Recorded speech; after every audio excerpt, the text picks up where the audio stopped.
Morning everyone, this is Byron. I'm here today to discuss with you on the contents of the title deed.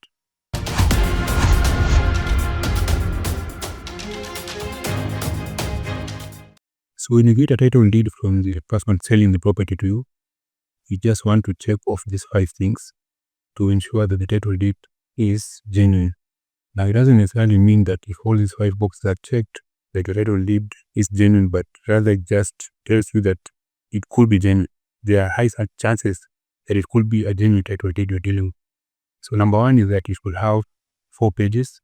Let me just open this soft copy that I have here from a client. So you can see that this one has all 4 pages. They are all here. We have the first page, we have the second page, we have the third page, and then we have the last one, which is this one here. So if you've checked this, that your title deed has 4 pages, then the next thing you need to check that the title deed should have the red embossed stamp. This one, the stamp usually is on the first page. So this red thing that you have here is what we refer to as the red embossed stamp. You can also feel it if you touch the title deed with your hand. You should confirm that it is here on the first page. Then you also need to check for a pressed seal that has no ink. So basically this is just the seal that is stamped onto all pages of your title. So this one also should be able to feel it. Usually it is at the bottom of the page, somewhere here. You will find it somewhere here. On all pages, it should be there on all pages. If you feel it, you should be able to feel it here if you touch the title deed, the original copy of the title. And if you have a copy, you should still be able to see it if it has been photocopied or it has been scanned. You should still be able to see some traces of it at the bottom of the page. So the third thing is that the title should have a watermark. So for the watermark, you can only see it if you are holding up the title against a source of light. It works something like the bill, the Kenyan bill. If you have maybe 1,000 shillings, if you're holding it against the light and you can see through it, you'll be able to see some kind of a lion.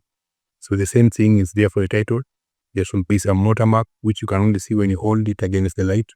So this one also, you can only be verified this if you're looking at the original copy of the title and not a photocopied hard copy. So lastly, you should also be able to see the serial number in your title deed. So the serial number is not necessarily there in all titles, but we'll discuss that later. But for a majority of the title deeds, you should be able to see the serial number. Usually the serial number is at the top right of title deed. That is for the newer titles. You should be able to see it at the top right of your title deed. So the serial number can either be in a printout, it can either be something you can read out, or it could be something that has been pressed into the paper. This is what usually it is used by the registrars to do some research on the property.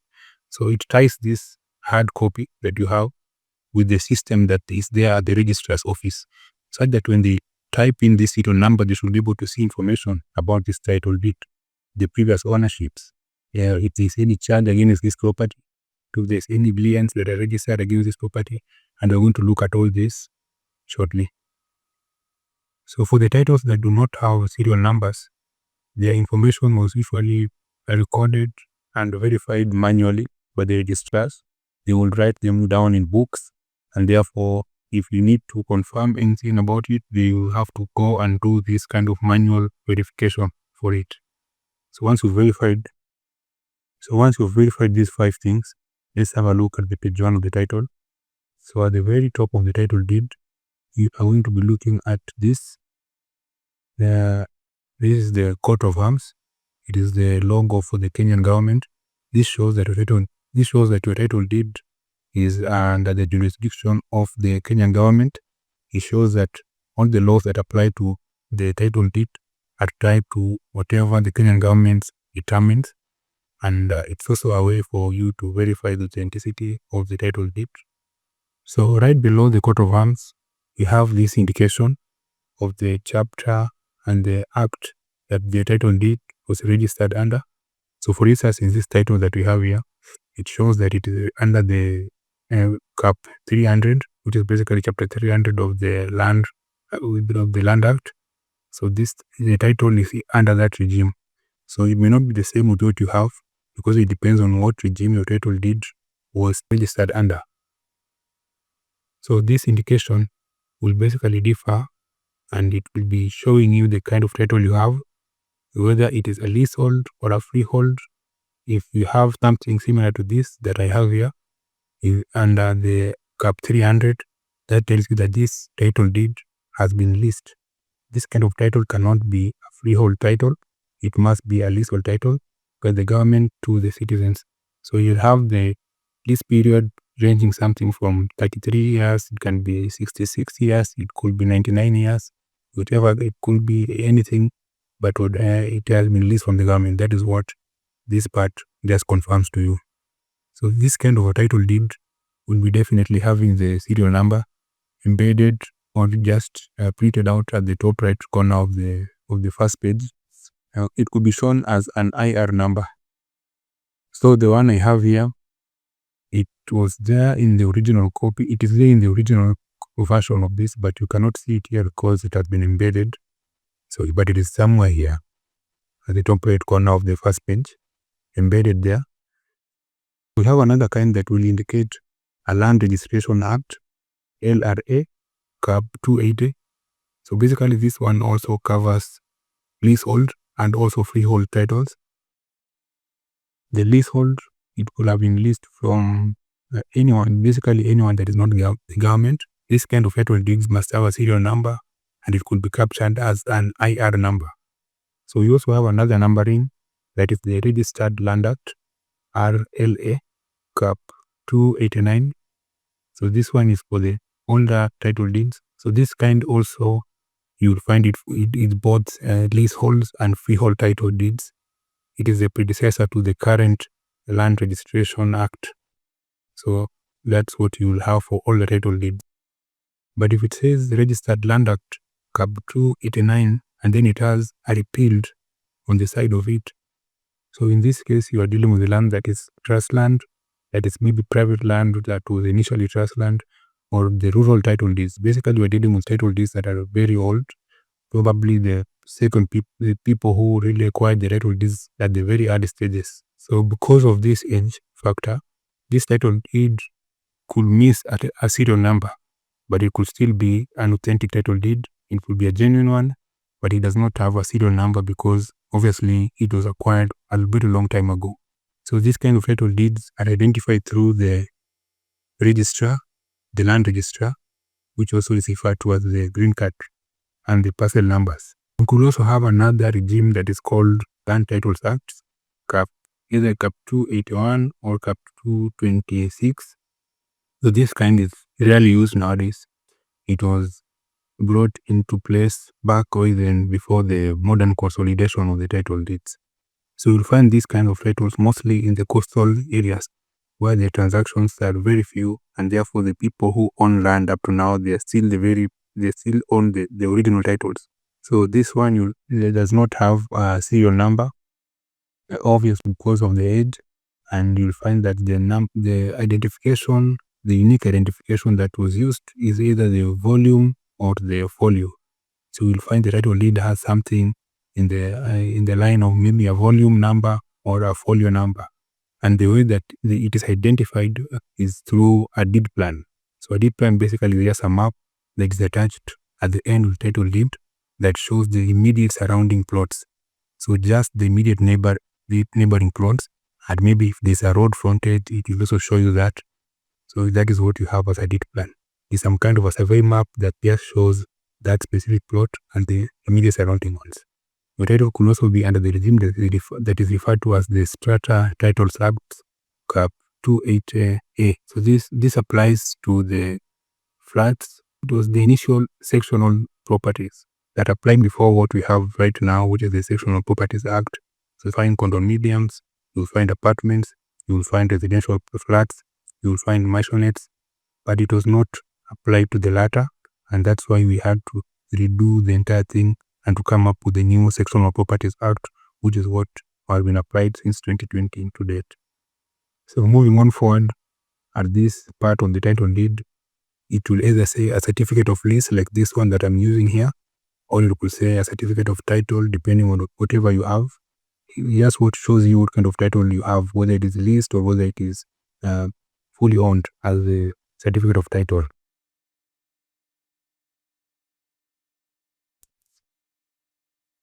So on this section, we just have the title of the kind of title deed you have, whether it is a certificate of title, whether it is a certificate of lease, to tell you what kind of right and what kind of interest you have over the property that you just acquired.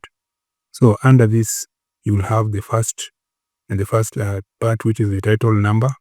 So the title number basically is just, it identifies the plot itself using 3 questions, which is the where, the which, and the what. So the where, it could be the district, it could be the general location, it could be the registry. So for instance, if you're talking about a property that is in Nairobi, you'll probably find that the title number starts with Nairobi block something, Nairobi block, maybe Nairobi block 23, Nairobi block 66, Nairobi block, whatever it is, you'll find it starting with Nairobi block. But you also may have the older ones, which are the LR numbers, but we know that these have been converted and now we should be having Nairobi block in Nairobi area. If you go to a different county, you will find something on the same. If you go to maybe Kajiado, you'll find it starting with Kajiado, maybe Kapute in North, and maybe you'll find it starting with Gong. So it is the where, which is the general location, and then you have the which is the block number, and lastly we have the what, which is the parcel number. So that's how they are broken down, so that by the time you get to the parcel number, you have already identified the specific property that we are talking about. So on this part, you have the area, which is the size of the plot. So usually it is indicated in hectares, which is HA.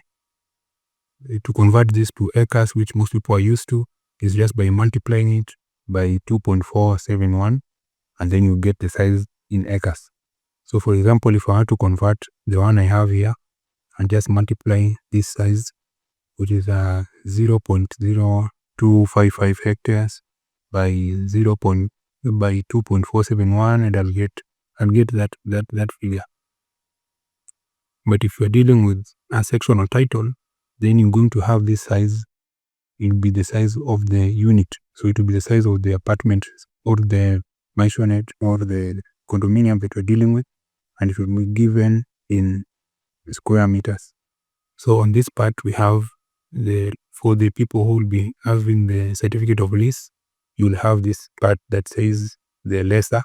So the lessor is the person you are leasing the property from. If, as we have just discussed above, if you are leasing it from the government of Kenya, you can say here the government of Kenya. If you are leasing it from some other institution, it will say the person you are leasing it from.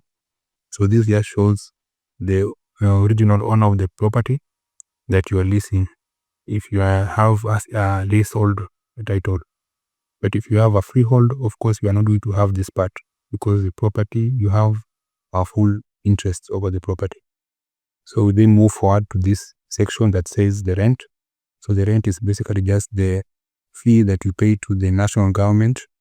We have 2 kinds of fees that you pay to the government. It could either be the rates, which you pay to the county government, and it could be the rent, which you pay to the national government. So this part shows the rent amount that you're supposed to pay to the national government. So this one usually is paid through the AdSense platform, because now people have gone digital. We're no longer paying it manually. So you just log into your AdSense platform. If you have already keyed in your credentials, you have uploaded your title, you've done all the criteria that is required for you to enroll your property. So payment becomes very easy. You just go to the part that says pay land rent, which we have. I will be doing a separate video on that. You go, then you pay your land rent on this, and you get your clearance certificates once you've made the payments. So the payment is done once in a year. It's done annually. And so this rent indicated here is an annual rent. You only pay it once in a year. In most cases, because many title deeds have not been updated, they may not show the current information. So your land rent could be behind because you could be holding the hard copy that you acquired maybe even 20 years ago, but a valuation roll could have been done and the rent that you pay for the property could have been changed or could have been updated because of the value of land which has gone up. And so what you could be having noted on a title deed could be outdated. So to get the actual rent, you may need to confirm on your portal. So when you log into your portal, you should be able to see what the government is currently charging you as the rent. So you don't just rely on whatever is written on the title, but rather you have to confirm this with the national government through the ads as a platform. So if the fee is a revisable fee, then it means the government or the lessor has his right to always review this rent. So if they've done many developments, maybe they have brought in a road, maybe they have brought in electricity, they have brought in a sewer line in that area. So they believe that now they should charge you a higher rent because of the services that now you enjoy. So they can review this rent amount and it can be increased. On the next section, it says the term.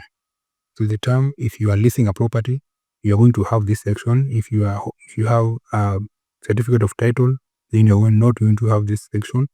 But this section basically means that this is the term that you have been given to hold the property. You know that if you are leasing a property, then you have an obligation to pay rent and you have an obligation to renew the title when the time comes. This here shows how much time you've been given by the government. It also shows when the property was initially issued out as a lease. So this part here just shows you the date, the exact date from the day itself, the month, and then the year. So this can help you. And then the other part shows you the number of years that this property has been leased out. So with this, you can use to calculate and to know how much time you have left. So if you're buying a leasehold property, it's important for you to just do these maths and to know how much time is left for this property to be leased out, so that in case you are buying a property that is nearing its expiration date, you can quickly start the process of renewing the lease. And you know that this cannot be done until it is 5 years to the end of the lease. So you just need to know the information, this kind of information, especially if you have leasehold property, if you're buying property, or you've been holding that title for a long time. You need to just be checking this periodically so that you don't find yourself in a case where you have developed a property and the lease has expired and now the government can give the lease to someone else with or without your consent. So on this section here, it just says the name of the current proprietor, the person who owns the land. You'll find here the 3 names, or sometimes it could be the 2 names. And then you'll find in some cases, you'll find the PO box. It is not usually there in all cases, but in some cases, you'll find the PO box. You can also find the PO box and the ID number of the person. If it is more than one person that has interest in that property, then you'll find the list of all the names, and then it will tell you what kind of interest they have, whether it is a joint kind of ownership that they have in the property, but all that will be recorded on this part. So on the right side of the seal, you should find the date that this person acquired the title. So this date is different from the other date that we just discussed, which is the date that the lease was issued. This one shows the date that this person actually acquired this title deed. And that is what you have here, that this person was given this title deed on the 9th day of May 2005. So that shows the day that the person had cleared everything and he went and got the title deed from the registry office. And then at the bottom of the page, you have the signature of the registrar, and then you have the stamp that shows that it actually went through the office of the registrar and that he has the information that you own this property and that you have the title deed for the same.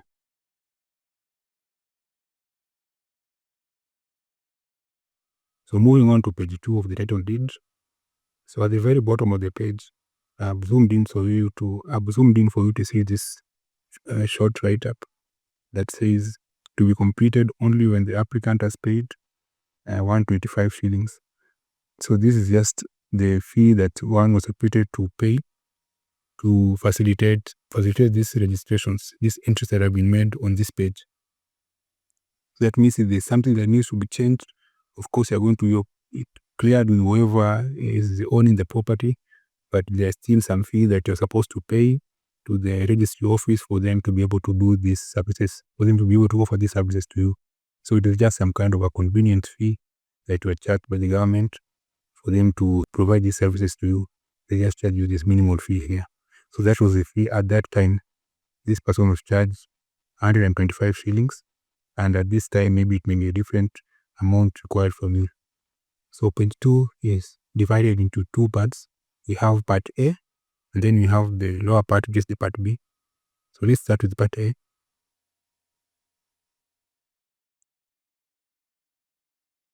You have the second part, which says the opened, and this is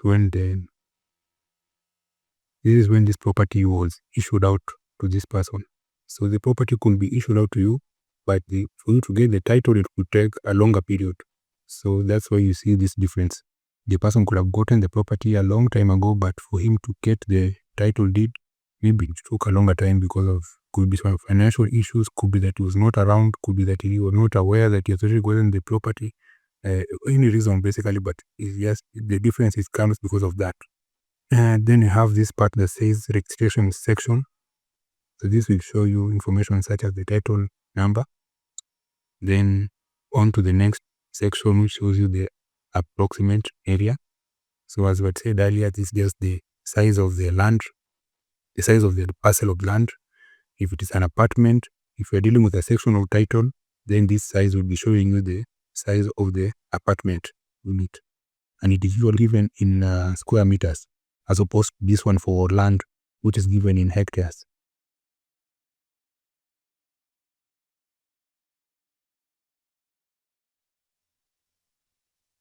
And then at the very bottom, you have the map sheet number. So the map sheet number is just basically where the property is, where you'll find it. If you are looking for it in a map, if you're going to buy the map, it will help you to know where you're going to find it, which map you're going to find it with this property. So for instance, this one says it is block number 37. So if I'm going to buy a map to identify this property, when I go to the surveyor or when I go to the registry office at the surveyor of Kenya, then I just look for block number 37. Then I can easily identify the property instead of having to look for it from the general Nairobi. So the particulars of the lease will just show you information about the lease. This is if you have a leasehold title.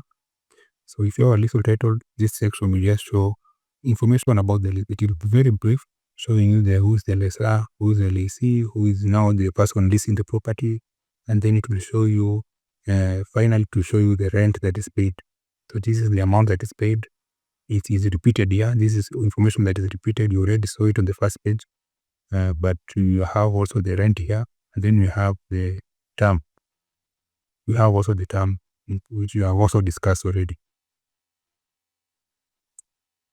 Then on this side of it, you have now it's just confirming that this title is a leasehold title. So if it says absolute, it means the title is a certificate of title, which means it is a freehold title deed. But if it says a leasehold, like this one here, it means you are leasing this property and that you will be expected to renew the lease at the end of the period. So we are moving on to part B. And actually, before we move on to part B, there's something I just need to mention about the title numbering system. You could also see something that is referred to as an original number. Original number is basically the initial number that the title had before it was registered under this new title number that you currently have in your title deed. So this helps you to track and know the previous owner. If say for instance that destination, they have changed completely the naming of the block. Like if Nairobi was initially a Nairobi, if you are maybe a Dagoretti Ruta block something, and has been changed to Nairobi block 66 or maybe another number. So if you need to identify the previous owner, and after some change has been made, you can easily just use this original number to trace who owned the property before this person who has now who is now currently owning it. So if the property is a leasehold property, then you're going to find this number indicated as an you're going to find the number indicated as an IR number. IR means the instrument registration. So it means that this property was initially registered as under the instrument registration number. Then you see the IR number mentioned next to it. But if the property is a freehold property, then you would say something like an original number, then LR number is stated there next to it. So this shows that the property was registered under that LR number before the subdivision or before maybe the reassignment to that person. So let's just go through this very quickly and see which of these are a must that you must see in the title deed. So number one, on the edition, this is a must that you must find it in the title deed. You should be able to see what edition of titles that you are dealing with. So if it's the first edition, you should be able to see that you're dealing with the first edition of the title deed. On the opened, also you should be able to see when it was opened. So on the registration section, it's mandatory that we're going to see the title number. You're also going to see the block number and the parcel number. But on this section here that says also on the approximate area, you must see the area of the plot or the size if it's an apartment. You must see that. And on the lastly on the sheet number, on the map sheet number, is that you may not necessarily see this in all title deeds. Even the new title deeds, you may not necessarily see this. But the information that you have in the title deed, you should still be able to contact your surveyor or your valuer, and they still be able to help you to identify the property and to confirm to you that this property is within a certain map inset. So you can have any kind of entries registered in this section, but they are all tied to the proprietorship and the ownership of the plot or of the title deed. So as the very first, we have the entry as the name of the person that owns the property. If there was another person, maybe he had sold it to another person who also sold it to another person, then you'll have probably be having 3 names here. And the dates also indicated on this part. Then you should also be able to see that there's any kind of an entry that has been made that is tied to the ownership. Like for instance, this title deed that I have here, you will see that this part that says rights under section 70 have been reserved. So these rights basically means that this person has taken a loan from a bank and he is not allowed to sell this property until he clears this loan. So if you're buying this property, you are given a disclaimer that you should not just buy this property without consulting that bank, because there are some people who are malicious. They might try to hide this information. So if you're not aware of this, you may just go ahead and pay the deposit only for you to realize later that you are not supposed to buy this property without the authority of the bank. So this, you see this kind of disclaimer, you should take note of it. But it may be any kind of an entry that has been written here. So it is just some kind of a limitation that is registered. So if this person is going to take another loan from another bank, then that first bank will need to consult with the previous bank that he had taken the loan and to just confirm that how things are, whether the person is continuing to pay the loan, whether the person is a defaulter. It will just be for them to be able, so that now if you are coming to a point where you are being auctioned, they'll be able to know that this person, you are auctioning out to recover maybe 10 million. But this 10 million, know that the first bank to give him the loan was KCB. So we are going to pay KCB first. So once we are done with KCB, then the remaining amount will now pay to NCBA, who is the latest person to give this person a mortgage. So this page also, just like the first page, it will have the signature of the registrar, and then you'll have the stamp of the registrar to confirm that he also has registered this in his office. So this that you have in your title deed, the stamp is just to show that the same information is available at the registrar's office. So we have the page 3, which is the encumbrance section. It is the third page of the title deed in most cases. It is usually the same for all kinds of titles, whether you have a leasehold or whether you have a freehold. This one will be the same across any kind of title deed, even if it is a sectional title. We have seen that for page 1 and for page 2, they may have slight differences based on whether it is a leasehold or freehold, but for the page 3, it is the same across all kinds of title deeds. it shows the encumbrance. So the encumbrance is thus basically a charge that is registered against your title deed. So if you had gone to a bank and applied for a mortgage, applied for a loan, and they give you some amount, and the bank will go take the title deed and they will go and register this charge, this loan, they will go and register it against the title deed. So you will have it as an entry showing the amount that they gave you.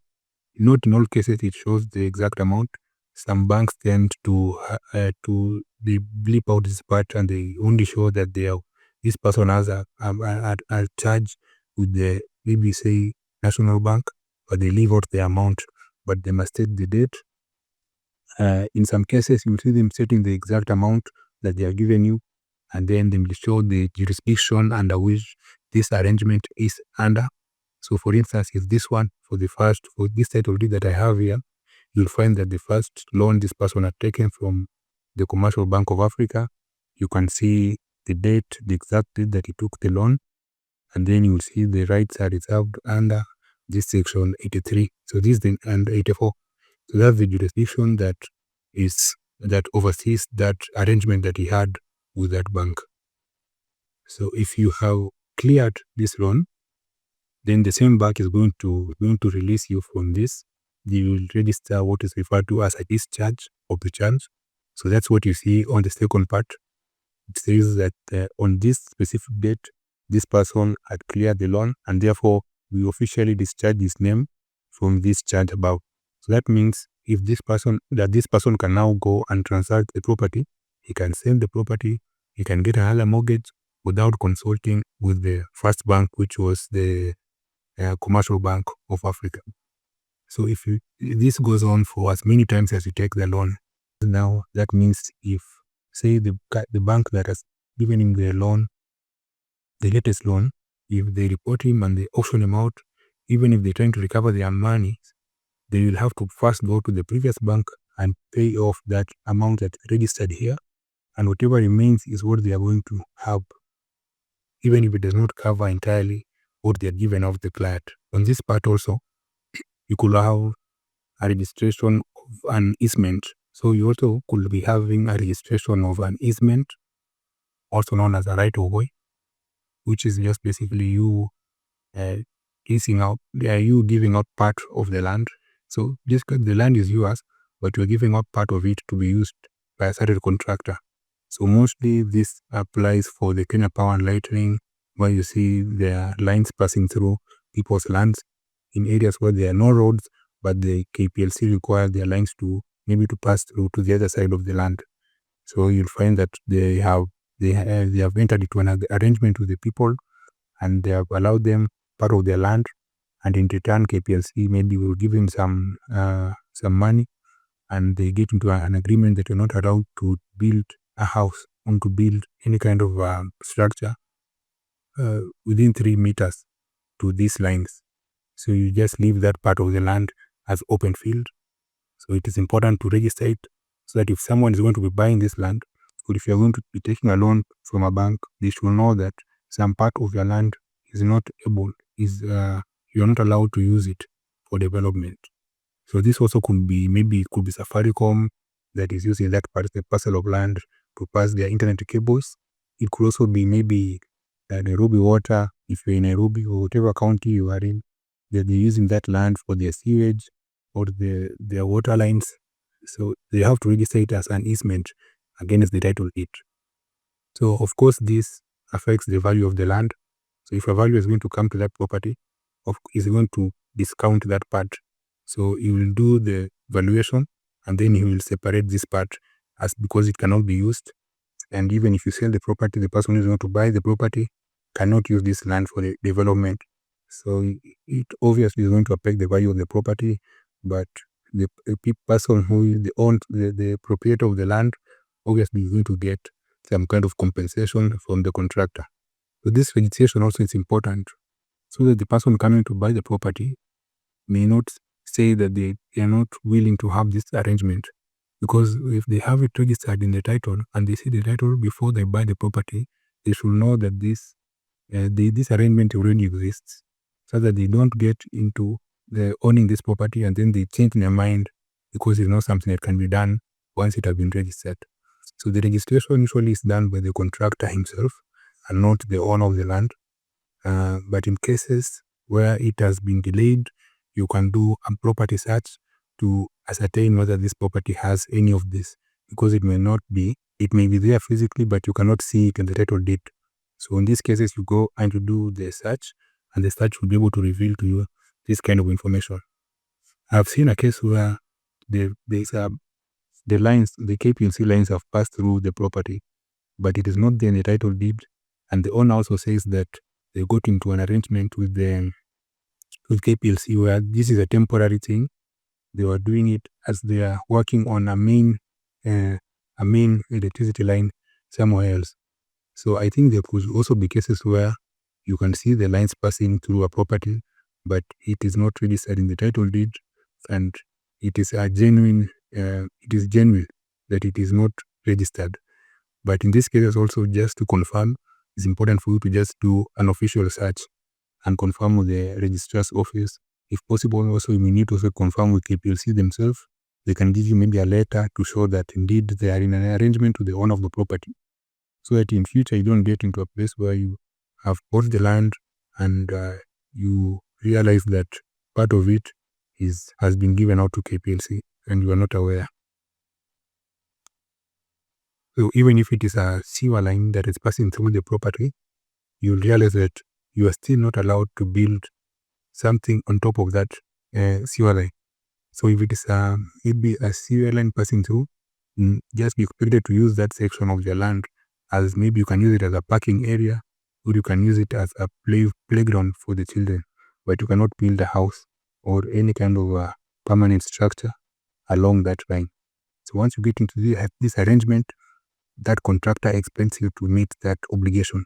That you're not going to develop something in this area because we may need to come and repair our lines that are passing through this area. You should not have any kind of difficulty because you have developed a property on top of it. Of course, we'll see that each charge has the signature of the registrar, because when it is registered by the creditor, you'll find that it is signed by the registrar and stamped. So each of them has to be signed independently and not just as an entire page, because every time they are registered, they have to be stamped and signed by the registrar at that particular time. So there should also be a date showing when it was registered. Now the amount is what may not be there. In some cases, we find that the person who registered it did not see any need to register the amount, so that they are consulted and they will be able to give out the information on the same. And at the very end of the page, you have again the signature and the stamp of the registrar. So even if there are 20 entries, as long as they have been discharged, then you show that this person is clear. So it doesn't matter really how many entries there are. The only thing that matters is whether this person has discharged the last loan he has taken. He has fully paid it off. So if you are going to be consulting on this, if you are going to be buying a property, do not be worried about how many times this person has taken a loan. The only issue is whether he has cleared those loans. So if he has cleared it, you should be able to see the section that says discharge of above a charge. So if he has discharged it, then you're good to go. You should not be afraid of dealing with that kind of a title deed. So finally, on the last page, you have this coat of arms that you also have on the page 1, just to confirm that this is recognized by the government of Kenya. Then you have right beneath it, you have also the regime, as we have just discussed above. It shows the number, just as they have said. It also shows the kind of registration and which act applies to it. Then you will have here the certificate labeled as a certificate of lease. If it's a leasehold property, also it could be stating something like it could also be stating certificate of title if it is a freehold title deed. Then sometimes you could be having something here. You could be having a number here, especially if you have a certificate of title. You will have a unique identifying number down here. And lastly, at the bottom of the page, you have this a very small light up down here. This one says the GPK. It means Government Command Kenya, which is just also a way of authenticating the title deed. It could also, you see that for this specific title deed is also has an L in brackets. That just shows that this title deed is a leasehold property. It could be missing out if it is not a leasehold property, but because this is a leasehold property, it will have that L in brackets. It could also be saying GPP instead of GPK. So the last P that has replaced the Kenya, that one means provisional. It means provisional. So if it says GPP, it means government permanent provisional. And this means that this title deed is not the final copy. So it is a provisional title deed. So if you're dealing with this kind of a title, you should know that there is something that this person is obligated to do in order for them to get the final copy of the title deed. So it is a provisional title deed that they have been given until they meet certain requirements. So you should be able to know that this title deed, this person cannot sell this title deed. He cannot sell this property. He can also not get a mortgage with this title deed. Although many banks, I don't think they consider this, because they assume that if you get this provisional one, then you're going to definitely get the final copy. So this person the government could be expecting this person to do a resurveying of the property for them to get the final copy. Or it could be any kind of obligation that they is expected to meet. But basically it just means that this title deed is a provisional one and not the final copy. I hope that at this point now, you are very well knowledgeable the title deed. So with this information, you are able to point out whether a title deed is genuine or not. You are also able to understand the meaning of the different things written on a title deed, so that now when you are engaging your professional, when he's speaking the professional terminologies, you should be able to understand him. So thank you for watching. We do this kind of advisory on property. You do property valuation or do property management. So feel free to contact if you have any kind of a dispute that will require professional assistance solving out that problem. And if you have any kind of consultancy that you need on matters property, on matters real estate, feel free to contact us on the numbers below the screen. Thank you for watching and see you in the next video.